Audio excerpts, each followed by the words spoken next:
بسم الله الرحمن الرحيم بناوي خواي بخشندي مهربان بناوي أو خواي كانغاي رحمة سوزو بزيية إنا أنزلناه في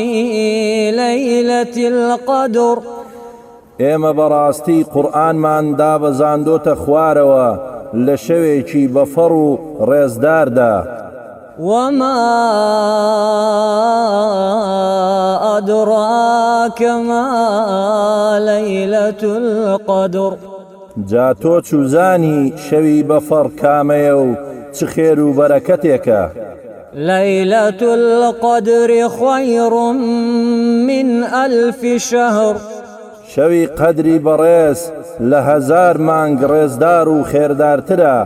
واتە پاداشتی عیبادەت و خواپەرستی ئەو شەوە بێ سنوورە تنزل الملائكة والروح فيها بإذن ربهم من